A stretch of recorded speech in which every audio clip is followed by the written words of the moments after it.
Ta'ala tells us, reached a stage with their wives where divorce was an option for them at the end. For example, in Surah Al-Tahrim, Allah subhanahu wa ta'ala mentions to us 3 possible prophets of God whose relationships reached nearness to divorce. The first of them was the Prophet Nuh and the Prophet Lut alayhim as-salam. When you read in the Quran, in Surah Al-Tahrim, Surah 66, verse number 10, Allah subhanahu wa ta'ala gives an example to us. ضرب الله مثلا للذين كفروا امرأة نوح وامرأة لوط. Allah gives an example for the disbelievers who, the wife of Prophet Nuh and the wife of Prophet Lut. Prophet Nuh alayhi salam, as we know, is seen as an arch-prophet of God. Prophet Lut likewise is seen as a prophet of God. I mention that because the Bible says Lut wasn't a prophet. He was just a wise man. And the Bible as well says Lut was willing to have a relationship with his own daughters. Whereas we know this is opposition to the Quran. Prophet Nuh and Prophet Lut, their wives conspired against them in their life. Notice how Allah subhanahu wa ta'ala, even with a prophet of God, may test him in his marriage. It's not just you as human beings. Great prophets of God who have come before us, Allah may test them to an extent that a marriage which at the beginning was fruitful may end at the end. Because we know someone may come back and say, well, divorce is seen in the eyes of Allah as that thing which is halal, but it is hated. So how could they reach that level? Well, naturally, marriage is not an E equals MC squared relationship. Marriage is 2 different personalities coming together. Either they're going to agree, or they'll agree to disagree. In the story of Prophet Nuh and the story of Prophet Lut, their wives conspired against them. Instead of helping them in the relationships, you find that Prophet Nuh's wife would be going against his message, and Prophet Lut's wife, she would tell the people about what he is planning in his house.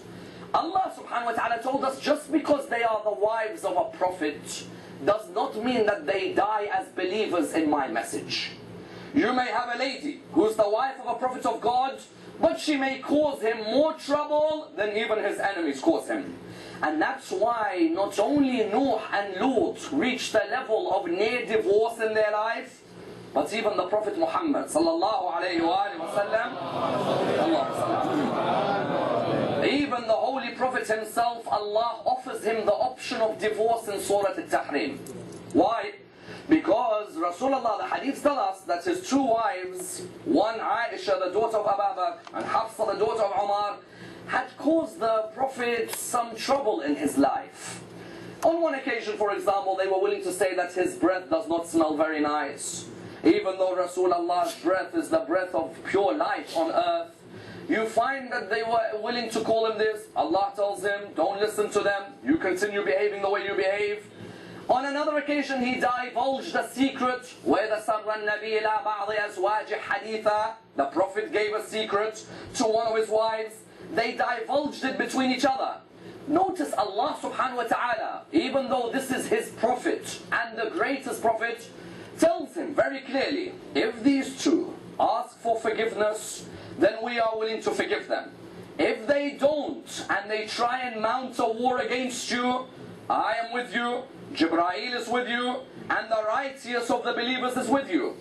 Then he says, عَسَى رَبُّهُ إِن طَلَّقَكُنَّ أَن يُبْدِلَهُ أَزْوَاجًا خَيْرًا مِنْكُنَّ. Notice the word طَلَّقَكُنَّ. If Allah wants to, He'll happily divorce these ladies and give you better wives than them. Muslimat, mu'minat, qanitat, ta'ibat, abidat, sa'ihat, tayyibat, abkara. Allah subhanahu wa ta'ala will give you wives better than these. Someone asks, but that means that the Holy Prophet would have reached a level of divorce. Yes, the Prophet could have reached. Not that the Prophet divorced them. They were still in the life of the Prophet. But the Prophet could have reached. You wouldn't have heard anyone attacking Rasulullah had he got divorced, would you? Because it's a situation where he's living with someone who's causing him trouble in his life. But you find that even with other Imams of Ahlul Bayt, it could have reached that level. We have a narration which states, Imam al-Baqir separated from his wife who cursed Amir al-Mu'mineen in front of him. Imagine, there is a hadith which states, Imam al-Baqir left is because she cursed Imam Amir al-Mu'mineen. Notice he's an Imam of Ahl al-Bayt, but it reached a level where he could not stand in the way of these. The point to be noted here is this, is that when it comes to the prophets or these Imams, someone could say they may have a right that they may divorce. The right is there. The shame is that when it came to Imam al-Hassan in his situation with his wife Ju'ada, the daughter of al-Ash'ath ibn Qais, if any situation Imam could have been divorced, it's with her, isn't it? As an Imam al-Hassan, if you look at his wives, if you look for example at Khawla al-Fazariya, she never gave him any trouble in his life. If you look at Ishaq, the daughter of Abu Talha, she never gave him any trouble in his life. If you look at Ju'ada, the daughter of al-Ash'ath ibn Qais, she is the wife who gave him more trouble than any. Why? She's the one who poisoned him. As in the poison was sent to her, she's the one who gave the poison in return for what? In return, that Muawiyah promised her, if you poison Hassan, I'll give you my son Yazid. And I'll give you 100,000 dinar as a reward for this. You could have thought that Imam al-Hassan, if he's a habitual divorcer, you would end up divorcing the lady who gives you the most trouble. You'd say to her, get out of my life. But that from the outset indicates that this myth about Imam al-Hassan being a divorcee is completely false. Let's go further. You find, unfortunately, the first question on this myth is what? Someone asks, why is it that non-Muslim academics even believe Imam al-Hassan was a divorcer? Why? I'll give you the references of two famous non-Muslim academics. Wilfred Shora wrote a book called The Agha Khans. In this book, he quotes that Imam al-Hassan was a man who married and divorced over 70 times. Reverend Henri Lamon, famous French academic, he has written a work that Imam al-Hassan in his youth, all he did his whole life was get married and get divorced. Get married and get divorced. Someone says, but these are non-Muslim academics. Why are they accusing Imam al-Hassan of being a divorcer constantly? We reply, the way an academic looks at history is different from the way a Muslim looks at history. What do I mean? An academic, when he looks at history, doesn't look through the lens of theology. When I'm a Muslim and I look at history, I'm looking through a lens called theology. Imam al-Hassan, ma'soom, infallible, chosen by Allah, inheritor of the knowledge of Rasulullah. When I look through the lens of theology, I can't see anything but that theology makes me reach a historical conclusion. An academic doesn't look through theology. Why? Because your theology doesn't mean anything to him.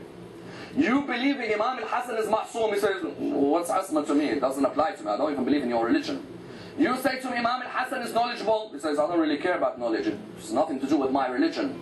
You say to him, Imam al-Hassan is chosen by Allah. He says, well, that's your Allah and I have a different one. So what's the reason here? When the academics attack Imam al-Hassan, it's because an academic looks at history with a secular mind devoid of God.